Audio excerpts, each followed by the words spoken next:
Sengoku warlords constantly lived in fear of rumors and fake letters. Information warfare possessed the power to claim lives and destroy nations. Even the great Oda Nobunaga was once cornered by false information.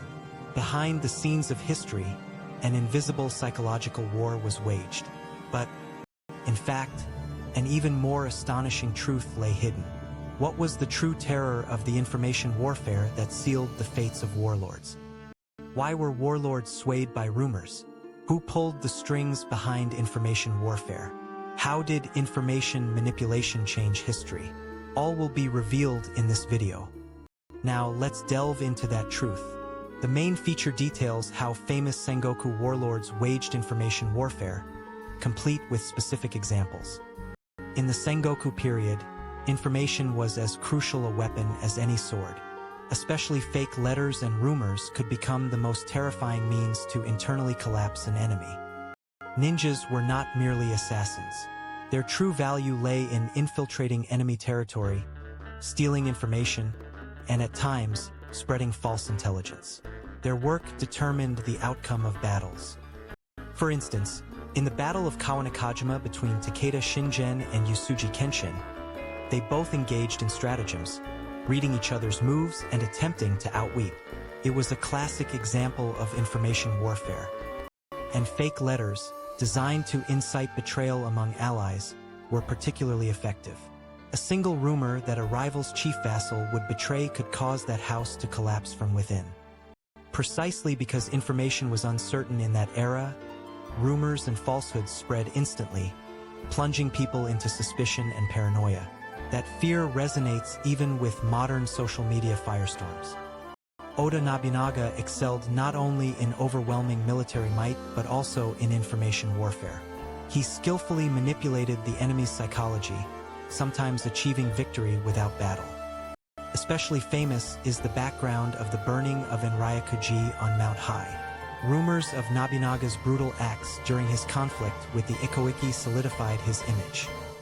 However, this might have been a rumor intentionally spread by Nobunaga or exaggerated information.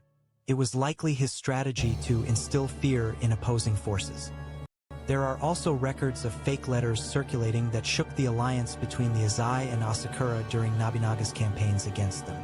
The rift in their alliance began with information warfare. Though a master of information warfare, Nobunaga himself became a target of rumors. The Hanoji incident, where his vassal Akechi Mitsuhide revolted, also had complex information swirling behind it. There are various theories on why Akechi Mitsuhide betrayed Nobunaga, but the possibility that a third party spread false information between Nobunaga and Mitsuhide has also been suggested. Who could have done such a thing? Next, let's look at the information tactics of Toyotomi Hideyoshi, who unified Japan. He employed methods different from Nobunaga's, more skillfully manipulating mass psychology. In the famous Chugoku Ogeshi, or Great Return from Chugoku, he moved tens of thousands of troops in mere days, a speed unbelievable to his enemies. He spread false information along the way to confuse them. Rumors that Hideyoshi's army is still far away spread among the enemy, allowing him to launch a sudden attack during their moment of complacency. This information manipulation made his miraculous advance possible. Furthermore, in the Battle of Kamaki and Nagakut, he waged psychological warfare against Tokugawa Ieyasu. He flaunted his overwhelming military strength, aiming to demoralize Ieyasu.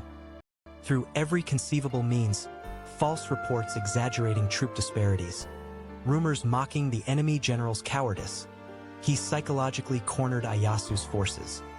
It is also said that Hideyoshi concealed his humble origins and spread many rumors and falsehoods during his service to Nobunaga. Behind his rise to power was a masterful act of self-promotion. However, Hideyoshi's information strategy was not foolproof. Ieyasu did not fall for Hideyoshi's psychological warfare and countered with calm judgment. Things did not go as Hideyoshi intended. The rumors and falsehoods left behind by Hideyoshi continued to influence events after his death. Before the Battle of Sekigahara, information manipulation surrounding his demise would decide the next ruler of Japan. Finally, Let's examine Tokugawa Ieyasu's information warfare. He skillfully employed ninjas, building a long-term intelligence network to seize control of Japan. For Ieyasu, information was not just for winning battles but also the foundation for building a peaceful era. He deployed spies nationwide, constantly monitoring the movements of various daimyo. The IGA ninja, epitomized by Hattori Hanzo, were not mere armed groups. They became Ieyasu's right hand in intelligence gathering, strategizing, and disseminating false information. In the Battle of Sekigahara, Ieyasu waged a masterful information war. He sent fake letters to the Western Army's daimyo, promising assurance of territory if you betray to Ieyasu, inciting unrest. Especially the defection plot against Kobayakawa Hideyoshi was the pinnacle of information warfare. Despite being a key figure in the Western Army, he joined the Eastern Army due to Ieyasu's behind-the-scenes manipulations. This betrayal is etched in history as a successful example of information manipulation and psychological warfare. Ieyasu had waged information warfare that decided the outcome before the battle even began.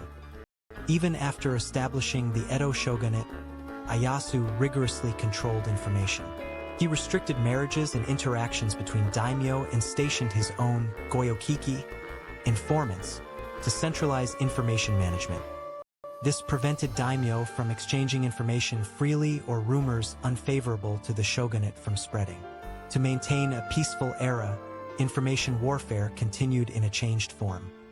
Sengoku period information warfare was the culmination of warlord strategies. They waged invisible battles, staking power and lives. The behind-the-scenes reality was truly terrifying. Why were warlords swayed by rumors? It was because information sources were limited and means to verify truth were scarce. It was an era where human gossip determined lives. Who pulled the strings behind information warfare? Often, it was the opposing warlord himself or his trusted vassals. Sometimes, it involved betrayal from within their own ranks. How did information manipulation change history? A single fake letter could destroy a daimyo house. A rumor could reverse a battle's tide, and consequently, the very shape of Japan's unification was altered. Modern society, too, sees information spread instantly through the internet and social media. Though different in form from the Sengoku period, information warfare through rumors and fake news continues today. The terror of information warfare experienced by Sengoku warlords will teach us, living in the modern age, the importance of discerning the truth of information.